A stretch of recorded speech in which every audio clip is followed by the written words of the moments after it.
Alright, ngayon ay Tuesday, August 6, 2024. Magre-review ako ngayon ng aking trade.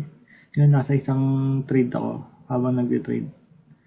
So, ito muna, paliwanag ko muna. Ito, 4 hours, 1 day is dito, para siyang gumagawa siya ng retracement mula dito, mula low hanggang sa high.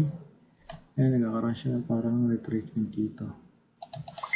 Ngayon na yung area na to ay nasa discount na, nasa baba ng equilibrium. Then 4 hours. Yun, nagkakaroon siya ng retracement mula dito. Nandito na siya sa 33 level, 38.3 level. Then balik tayo sa may 15 minutes. Ayan, ay dito yung open.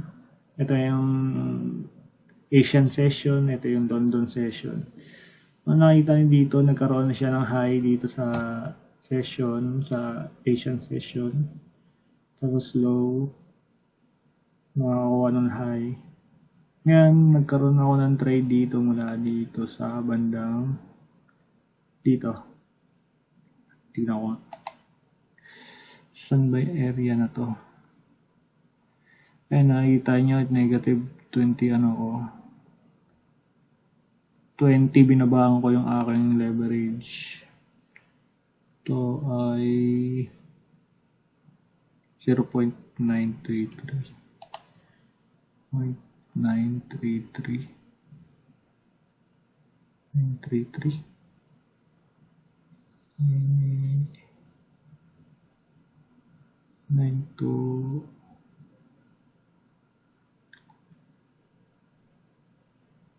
29 dito sa area na to, dito sa bandang area na to, kasi nandito yung price niya. Nag-market ako, pagka magma-minus 10 minus 10 pips pagka market, nag-buy ka sa market. Doon kala ko retracement na dito, bounce dito, kakaroon siya ng retracement dito, papunta dito, area na to. Kukuha sana ako ng kahit mga mga 100 pips hanggang dito lang, yan. Kaso nagkaroon dito, bumaba siya, nagkaroon ng malaking dito area ng pagbenta. Ngayon, kumuha ako ng take. Naghanap ulit ako ng aking entry mula dito sa baba. Nagkaroon dito ng dito, parang bounce din uli. Tayo sa 5 minutes para mas naiintindihan. Dito nagkaroon siya nung parang dito na parang support level.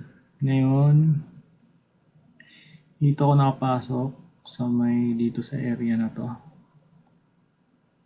Dito siguro sa area na to. Kumamit ako Fibonacci dito ay New York session. Yun dito. Nakikita nyo yung trade ko, 70, mataas na. Dito yung aking stop. Sanang yun yung stop. Ngayon,